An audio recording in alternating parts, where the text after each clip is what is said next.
Hi friends, स्वागत है आपका हमारे यूट्यूब चैनल पर। पिछली क्लास में हमने आपको कोलराउस का नियम बता दिया था। आज हम इस क्लास में लेक्चर 11 में हम आपको कुछ बचे हुए टॉपिक पढ़ाएंगे जो कि आपके पेपर में आ सकते हैं। ये ज़्यादा महत्वपूर्ण नहीं है, लेकिन कुछ समय ऐसा आता है जो पेपर में ये वाले क्वेश्चन आ जाते हैं, तो मैंने सोचा इन्हें भी मैं आपको पढ़ा देती हूँ। तो इसमें पहला क्वेश्चन दिया है, सेल के ईएमएफ की सहायता से सेल स्थिरांक या साम्य स्थिरांक ज्ञात कीजिए। इसमें क्या पूछा है? सेल स्थिरांक या साम्य स्थिरांक पूछा है। तो इसमें आप लिख लेते हैं, सेल अभिक्रिया की साम्यावस्था प्राप्त होने पर, जब सेल अभिक्रिया की साम्यावस्था, ये जब एरो वाला होता है ना, ये इधर वाला और इधर वाला, इसे कहते हैं साम्यावस्था। तो इसमें अभिक्रिया तो मैंने आपको नन्नर समीकरण में भी बता दी थी, अभिक्रिया कैसे निकाली जाती है, कैसे बनती है, ये संपूर्ण अभिक्रिया है। तो मैं आपको इस वाले लेक्चर में मैं आपको बताऊंगी नहीं, या फिर बता ही देती हूँ, आप कहोगे कि बताया नहीं। इसमें Cu प्लस बराबर Cu2 प्लस आयन, क्या है? Cu2 plus ion. इसमें लिख लेते हैं Zn2 प्लस आयन, एरो यहाँ पर हो गया Zn। तो इसमें जब इस संपूर्ण अभिक्रिया बनाएंगे तो यहाँ पर आएगा, पहले आएगा Zn प्लस Cu, यहाँ पर आएगा Cu2 प्लस एरो, यहाँ पर आएगा Zn2 प्लस, यहाँ पर आएगा Cu। तो ये वाली हो जाती है संपूर्ण अभिक्रिया। तो इसमें दिया है ई सेल का मान कितना दिया है? 0। नन्नर समीकरण से जब इसमें देखते हैं, नन्नर समीकरण क्या थी ये मैंने आपको पढ़ा दी है। इसमें नन्नर समीकरण है ई सेल बराबर ई नोट सेल माइनस 2.303। ये नन्नर समीकरण से हमने प्राप्त की थी, और इससे हमने न्यूमेरिकल सॉल्व तो नहीं किए थे। न्यूमेरिकल सॉल्व कौन से फॉर्मूले से किए थे? ई सेल बराबर ई नोट सेल माइनस का 0.0591 से हमने न्यूमेरिकल सॉल्व किए थे। पर ये वाले भी समीकरण आपको मैंने बताई थी, इसे आप याद रखना। 2.303 upon NF RT upon log 10 Zn2 plus ion Cu2 plus ion, ये वाली मैंने आपको मेन कर बताई थी। ये आपके पेपर में आ सकता है। साम्यावस्था पर ई सेल का कितना मान है? 0, परंतु Z0 वो Z2 plus ion Cu2 plus ion, इसका मान कितना है? Kc, मतलब Zn2 plus ion Cu2 plus ion बराबर क्या है? Kc, साम्य स्थिरांक जिसे कहते हैं साम्य स्थिरांक। अतः 0 यहाँ पर हम मान रख लेते हैं नन्नर समीकरण में। 0 बराबर E not cell minus 2.303 upon NF RT upon log 10। यहाँ पर इसकी जगह हम क्या रखेंगे? साम्य स्थिरांक क्या है? Kc। तो इसमें रखते हैं ई नोट सेल बराबर 2.303 upon NF RT upon log 10। यहाँ पर क्या हुआ? Kc, क्या है? Kc साम्य स्थिरांक। तो यही हो गया इससे प्राप्त, ये जो पूछा है ना, साम्य स्थिरांक याद कीजिए, सेल स्थिरांक या साम्य स्थिरांक, तो इसके साम्य स्थिरांक यही आता है। ये आपसे पूछा जा सकता है, आप इसे ही याद रखना। ये आपको सिद्ध करने के लिए नहीं आएगा, सिर्फ यही पूछा जाएगा साम्य स्थिरांक क्या है, उसका फॉर्मूला क्या है। तो हम चलते हैं अब अगले टॉपिक पर। अगला टॉपिक क्या है? उम्मीद है आपको ये समझ में आ गया होगा। ये ज़्यादा डिफिकल्ट नहीं है, अगर समझेंगे आप तो आ जाएगा समझ में। तो चलते हैं हम आगे। इसमें आगे दिया है वैद्युत रासायनिक सेल अभिक्रिया की गिब्स ऊर्जा। क्या पूछा है? वैद्युत रासायनिक सेल अभिक्रिया की गिब्स ऊर्जा पूछिए। इसमें देखते हैं, अपनी मानक अवस्था में सेल जो अधिकतम कार्य कर सकता है, जो सेल की मानक अवस्था में जो सेल की मानक अवस्था होती है, अगर सेल उस अवस्था में अधिकतम जितना अधिक कार्य कर सकता है उसे निम्न प्रकार दिया जाता है। जो अधिकतम कार्य करता है उसे निम्न प्रकार दिया जाता है, जैसे कि W मैक्स, मैक्सिमम मतलब ज़्यादा और मिनिमम मतलब कम। तो मैक्सिमम बराबर माइनस का NF अपॉन ई नोट, क्या? ये मानक इलेक्ट्रॉन ई नोट सेल। ऋणात्मक चिन्ह का यह महत्व है कि सेल के द्वारा कार्य किया गया है। ऋणात्मक चिन्ह का क्या महत्व है? सेल के द्वारा कार्य किया गया। तो इसमें दिया है, क्योंकि महत्वपूर्ण कार्य जो वह अधिकतम ऊर्जा जो एक निकाय कर सकता है वह गिब्स ऊर्जा में कमी के बराबर होता है। जो एक निकाय करता है वह क्या होता है? गिब्स ऊर्जा में कमी के बराबर होता है। अर्थात दिया है डब्ल्यू मैक्सिमम बराबर delta not G, delta not G. तो डेल्टा नॉट जी बराबर क्या दिया गया है हमने इस समीकरण इसका, इसे हम मान लेते हैं समीकरण 1। समीकरण 1 में मान रखेंगे तो डेल नॉट जी बराबर N F E not cell, ये दिया है ना N F E not cell. तो इसमें लिखते हैं नन्हे समीकरण से ई नॉट सेल बराबर 2.303 upon N F R T log 10, यहाँ पर साम्य स्थिरांक क्या था के सी। तो इसमें लिखते हैं ई नॉट सेल माइनस का एन एफ, ये वाला एन एफ आ गया यहाँ पर, और ये वाला बटे में, ये वाला तो बटे में ही आएगा, यहाँ पर आएगा माइनस का। जो यहाँ पर माइनस का दिया है ना, तो यहाँ पर भी ये माइनस का ही रहेगा। यहाँ पर माइनस का आ गया 2.303 upon N F R T upon log 10 K सी।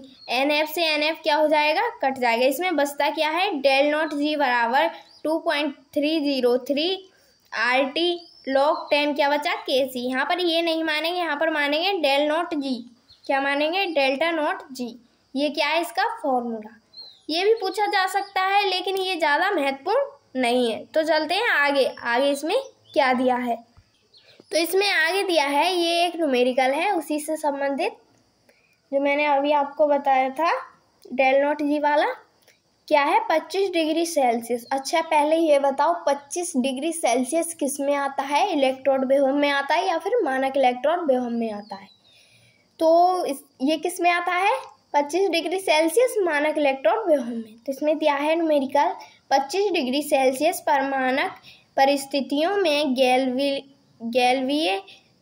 गैल्वीय सेल द्वारा अधिकतम कार्य ज्ञात कीजिए। जो गैल्वेनीय सेल है उसके द्वारा क्या पूछा है, अधिकतम कार्य डब्लू मैक्सिमम, क्या पूछा है डब्लू मैक्सिमम का मान पूछा है। तो पहले हम देख लेते हैं इसमें दिया क्या है। इसमें जो मैं बोलती हूँ ना दिया है, या तो फिर आपको सवाल में ही दिया होगा जैसे कि ये है। अगर पूरा मान नहीं दिया है तो आपको एक कोने में, मतलब सवाल के एंड में मान दिए रखे होंगे आपके पेपर में। तो इसमें देखते हैं, इसमें दिया है ई नॉट सेल, क्या है E not cell, E not cell बराबर ई नॉट सी यू। अब यहाँ पर देखते हैं ई नॉट सी यू का मान कितना यहाँ पर दिया होगा। ई नॉट सी यू का मान है 0.34 वोल्ट, क्या है 0.34 वोल्ट। अब इसमें देखते हैं ई नॉट जेड एन, जब सी यू आएगा तो जेड एन भी जरूर आएगा क्योंकि ये इसका भाई भाई हैं ये दोनों। ई नॉट जेड एन बराबर कितना दिया है इसका मान, माइनस का 0.76 क्या है वोल्ट। अब इसमें मैंने आपको नन्हे समीकरण में बताई थी ई सेल निकालने के लिए ई नॉट सेल निकालना जरूरी है, इसलिए इसमें डब्ल्यू मैक्सिमम निकालने के लिए ई नॉट सेल उतना ही महत्वपूर्ण है। तो इसमें मैं आपको बता रही हूँ इसमें दिया है ई नॉट सेल बराबर ई नॉट सी यू, ये आ गया ई नॉट सी यू माइनस का आएगा ई नॉट जेड एन। जब हम इसमें इसका मान रखेंगे तो कितना आएगा, ई नॉट सी यू का मान कितना दिया है 0.34, यहाँ पर प्लस, ये भी माइनस है ये भी माइनस है, माइनस माइनस क्या होता है प्लस। जेड एन का मान कितना दिया है 0.16, कितना है 0.16। तो इसका मान कितना आएगा मैं आपको यहाँ पर जोड़कर बता रही हूँ, यहाँ पर ये जोड़ना ही तो है 76, 0.76, 0.34। वैसे आप इसे खुद भी सॉल्व कर सकते हो अपनी तरफ से। यहाँ पर देखते हैं यहाँ पर कितना आया, यहाँ पर आता है जब इसे जोड़ेंगे तो कितना आएगा 6 4 10, 10 का 0 हासिल 1, 7 3 कितना हुआ 7 8 9 10 और 1 कितना हुआ 11, कितना हुआ 11। यहाँ पर ये पॉइंट है तो बीच में आ जाएगा। तो यहाँ पर कितना आएगा 1.1। ई नॉट सेल का मान निकल कर कितना आएगा 1.1।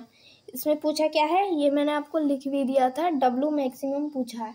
इसका फॉर्मूला क्या था जो मैंने अभी आपको बताया है, उसका फॉर्मूला है डब्ल्यू मैक्सिमम बराबर क्या है माइनस का N F E not cell, क्या है ई नॉट सेल यहाँ पर लिखते हैं W मैक्सिमम बराबर n का मान कितना है, यहाँ पर n का मान दिया हो या फिर नहीं दिया हो, जो भी स्क्वायर में आता है, मतलब जैसे हम Cu2 प्लस आयन आता है तो उसका मान कितना हुआ 2, तो n का मान यहाँ पर कितना आएगा 2 माइनस का 2। f का मान आपको मैं बता देती हूँ, f क्या है, फैराडे नियतांक, उसका मान क्या है, उसका मान हमेशा इतना ही रहता है 96,500, ये मान इसका स्थायी है, किसका, f का। इसे आप याद कर लेना, ये आपके न्यूमेरिकल के लिए महत्वपूर्ण है। तो इसमें f का मान कितना है 96,500, कितना है 96,500। जहाँ कहीं भी कुछ भी ना दिया हो तो वहाँ क्या मानते हैं, गुणे का चिन्ह मानते हैं। तो यहाँ पर E नॉट सेल का मान कितना आया था 1.1 निकल कर, ये पॉइंट गया इससे, ये वाला 0 गया। इसमें लिख लेते हैं, इसमें आया माइनस का 2 गुणा, वो इससे जब हम इसकी गुणा कराएंगे तो यहाँ पर कितना आएगा निकल कर, इससे जब इसकी गुणा कराएंगे तो मैं आपको करा ही देती हूँ, आप क्या ही करोगे, 965 गुणे में कितना है 2, 5 दूनी 10, 10 का 0 हाथ से 1, 6 दूनी 12 और 1 13, 13 का 3 हाथ से 1, 9 दूनी 18 और 1 19, कितना हो गया 19, कितना हो गया 193। तो यहाँ पर कितना आएगा माइनस का 193 गुणे में कितना आया 11, ये वाले 11 पॉइंट हट गया, तो यहाँ पर 11 ही तो बचे।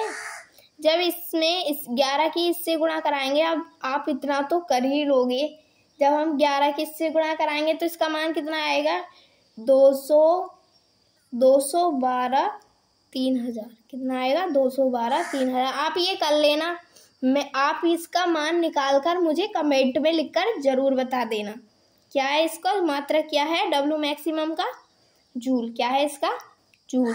अगर आपको यह वीडियो समझ में आ रही है या फिर आपको ये वाला न्यूमेरिकल समझ में आ गया है तो प्लीज़ एक लाइक और सब्सक्राइब ज़रूर कर देना। देखो ये वीडियो बनाने के लिए बहुत ही ज़्यादा मेहनत लगती है। तो आज हमने आपको लेसन 2 समाप्त करा दिया है। कल से हम आपको लेक्चर 6 वो लेक्चर 3 पढ़ाएंगे, जिसमें हम बताएंगे, जिसमें लेक्चर का नाम है विद्युत, लेक्चर का नाम है काइनेटिक केमिस्ट्री। क्या है काइनेटिक केमिस्ट्री, जिसको कहते हैं हम हिंदी में रासायनिक बलगति, किसे क्या कहते हैं रासायनिक बलगति। तो आज ये वाला टॉपिक यहीं पर समाप्त करते हैं, तो हम आपको मिलते हैं कल एक नई क्लास में। Thank you.